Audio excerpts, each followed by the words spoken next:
ይህ አሁን የምገኘው የምታዩት በማዕከላዊ ኢትዮጵያ ክልል በምስራቅ ጉራጌ ዞን መስቃን ወረዳ 3 አምባ ቀበሌ ሲሆን በህብረተሰብ ተሳትፎ የተሰራ 8 ኪሎ ሜትር በ4 ሚሊዮን ብር በፈጀ ባጀት የተሰራ መንገድ ነው።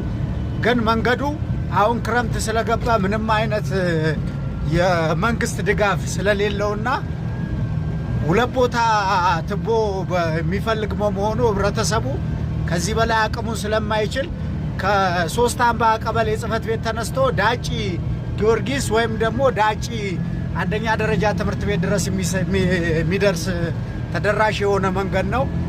መንገዱ የተሰራው በ2015 አካባቢ ለ2016 ዓመተ ምህረት መግቢያ ክረምት ላይ ነው ያለቀው።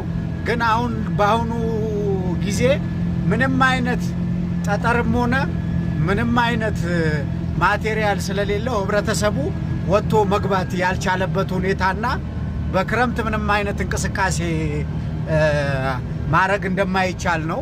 ይሄ ደግሞ ምንም አይነት የወረዳው መንግስት ከ3-4 የጥናት ቡድን እንዲጠላልን አድርገን ቢገባ ምንም አይነት ምላሽ መስቃን ወረዳ መንገድ ትራንስፖርት ጽህፈት ቤት ምንም አይነት ምላሽ አልሰጠም እስካሁን ድረስ።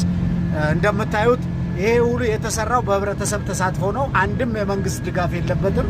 ህብረተሰቡ ከአካባቢው ላይ ያመረተውን ምርት ወደ ገበያ ለማውጣት የተቸገረበት ሁኔታና እንዲሁም ደግሞ በዚህ አካባቢ ወጣቶች በእርባታና በድለባ ተደራጅተው የመንግስት ብድር ያመቻቸላቸው በመሆኑና ግን ለዛ ነገር መኖ ወይም ደግሞ የወተት አቅርቦታቸውን ወደ ከተማ በገበያ ማቅረብ አልቻሉም ክረምት ስለሆነ። አሁን ከፊቴ ማሳያችሁ ድልድይ አለ።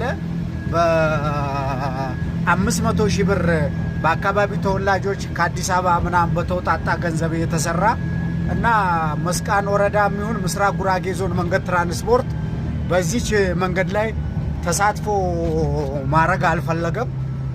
የመኪና አቅርቦት እንኳ ቢሸፍንልን ወረዳው ማቴሪያል በቂ ማቴሪያል ቀበሌው ስላለው ያንን ለማድረግ እንኳ ህብረተሰቡ ይህን መንገድ ሲሰራ ያለውን በሬውን